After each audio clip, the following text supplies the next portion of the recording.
Just as I networked around the room, surprisingly, not anyone said to me, "Hey, I bet you're from Detroit." No, as you can tell with this accent, I am from Atlanta, Georgia. And I come from a long line of sweet tea drinking, water tower painting kind of people. Listen, everyone in my family is from small town Georgia. We didn't migrate in from anywhere else. Generation after generation, we all come from the South. So you know what that means. I'm 1/4 American Indian and 3/4 trailer park. I'm from the double wide tribe. Anybody else? Listen, I was raised on a little dirt road trailer park down in middle Georgia. Very proud of where I come from. I was raised by a mother with, she was a single mom with 4 kids. And how many of you know you learn to adapt and change really quickly when you're raised by a single mom with 4 kids? In poverty.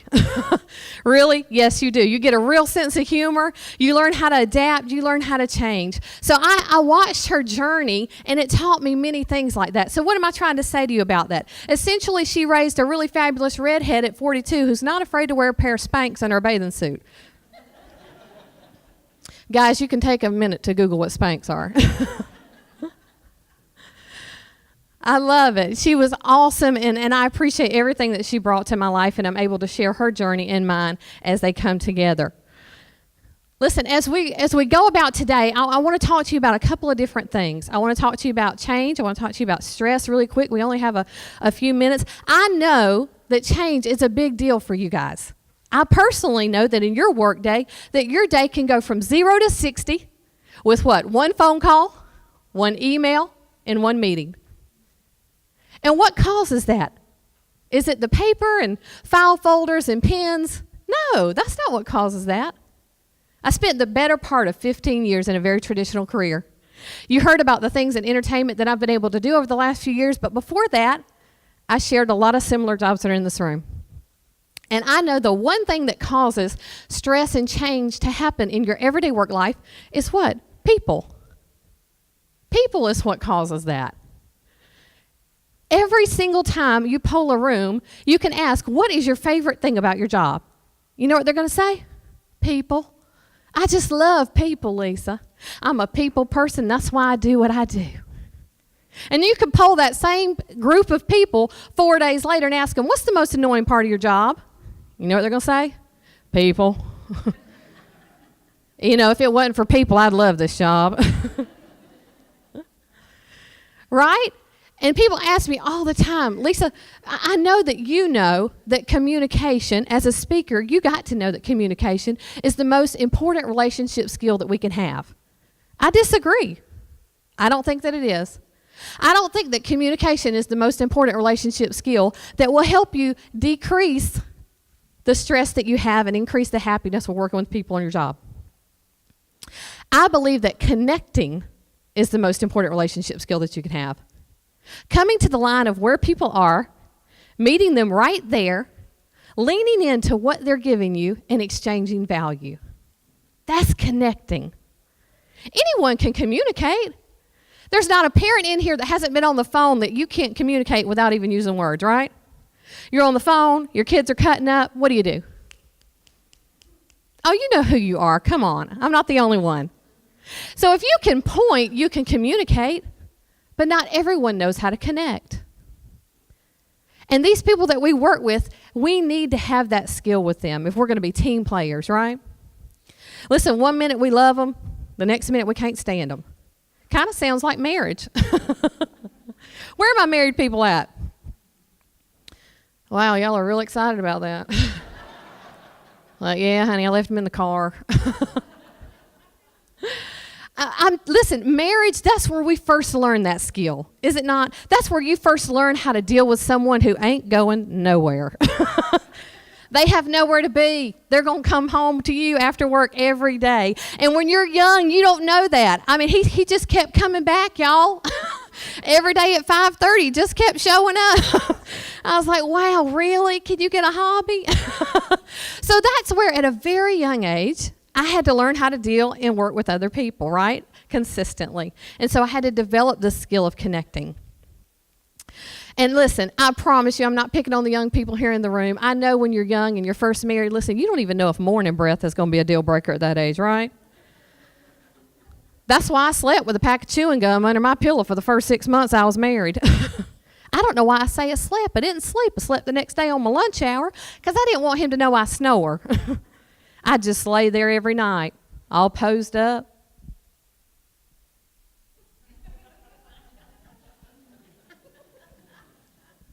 Chewing my gum, trying to make sure my breathing was all soft like kittens purring. And inevitably, I'd get tired and I'd fall asleep. And then I'd start snoring. And then I'd suck that gum right in the back of my throat. And then I'd jump up because I think I'm dying. And then he jumps up and I have to convince him we're being robbed. And he said that made sense. He heard a chainsaw. But my point is, it's a skill. That's an acquired married skill to be able to think that fast on your feet, and that's where we first learn it. But you can do that on the teams that you work with. It's learned. Connecting is learned, right? Communication is important, but connecting is vital. I remember, listen, many years ago, I won't tell you my age. I'm in the beautiful over 40 crowd. But many years ago, when I first started working in family and community partnerships and social services, I remember being at the ripe old age of 24. A lot of wisdom, huh? Ripe old age of 24, I was put over a team of women who had been doing a very thankless job very well for a very long period of time. Long before I got there. And I remember the assistant team leader who was assigned to me. Her name was Miss Carolyn, who everybody lovingly called Miss C. And she was a tiny frame little woman. I remember she had this wiry gray hair that she kept in a bun on top of her head at all times. Real neat as a pin. And she had this great smile. Y'all, that her whole face got involved in. Who knows someone like that? Like their whole face, right? Like her eyes would squint and her cheeks shot up. And I saw that smile a lot as she worked with families to build partnerships with our community and resources that would bring them together to help them build better lives. I loved to watch her work. The other thing that I noticed about Miss C is that she kind of kept me at arm's distance. Right? Can you imagine anybody not wanting to be with me all the time? She did. She just kind of kept me at distance. And I did not know why. I'm a very driven person. How many of you are like that? Driven, determined. Listen, when I have a task, I can't think of anything else. Like, I got to get it done. We got to get it done. Let's move. I'm results driven. And back then, I was young, y'all. I did not know how to balance that quality in my life. I didn't. And so every morning, I would come into my office, and I would grab my legal pad. This was before we had smartphones. I would grab my legal pad and I would head over to Miss C's office and I would just begin rattling down everything we had on our agenda. This is where I need to be. This is where you need to be. This is where we need to be 6 months from now. This is how we're going to help families and this is what we're going to do. And y'all, she just ignored me. Every morning. I would be rattling off all that we had to accomplish and here's Miss C just wandering around the room. Watering the plants, opening the blinds, staring out the window. I was like, listen, I don't mean to be rude, but I think you're being rude to me. And I have never been bossy or unkind to you, Miss C. I don't know why you're always ignoring me when I come in here ready to work. And this is what she said to me. You come racing in here every morning to work and you never tell me good morning. I was like, what? She said, you never tell me good morning. It's like you don't even see me. You only see what I can do for you. Man, it was like a light switch went off. I knew that if I was going to have an effective relationship, not only with Miss C, but for the people that we were entrusted with in our county, that I was going to have to connect with her. And when I made connecting, not patronizing, not manipulating, but really connecting, when I came to the line of where she was and leaned into what she needed from me, and we began to exchange value, we developed a team that created numbers that became top in our agency. We also built a beautiful friendship. Years later, Miss C, she retired, and I moved on to a different agency, and I was no longer with them anymore. And sadly, as life does, it kind of got in the way, and Miss C and I even lost touch. Until one day, I was sitting in a hospital room with my 6-month-old son who was in ICU. And I was sitting in a very dark room, and it was very quiet except for an occasional beep from a machine that he was hooked to. I'd been up all night long, and now I'm watching the sun come up. And just as it got to the top of the window, the phone rang. I picked it up without even the energy to say hello. And from the other end of the phone, this is what I heard. Good morning. Miss C had heard that I'd had another baby. And although he was going to be fine years later down the road, right now he was very sick. And she knew that I needed a good morning, that I needed to connect.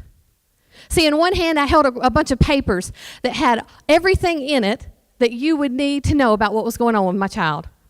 From a team of doctors who had just swept through there and had explained everything to me thoroughly, communicating. And on the other hand, I held a receiver that carried only 2 words that actually seemed oddly out of place for my situation. And yet they brought all the hope in the world. They were the answer. And this showed me, began to change everything I did. Every life decision I made after that, I based on this experience. I learned that connecting is powerful. I learned in personally that was the truth. I learned professionally that was the truth. I learned that it could take bosses and make them valued mentors.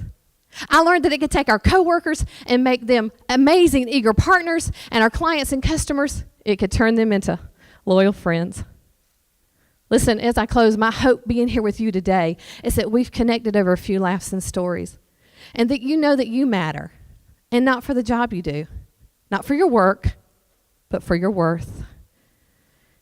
And if no one has told you today, let me be the first. Good morning. Thank you. That's my time.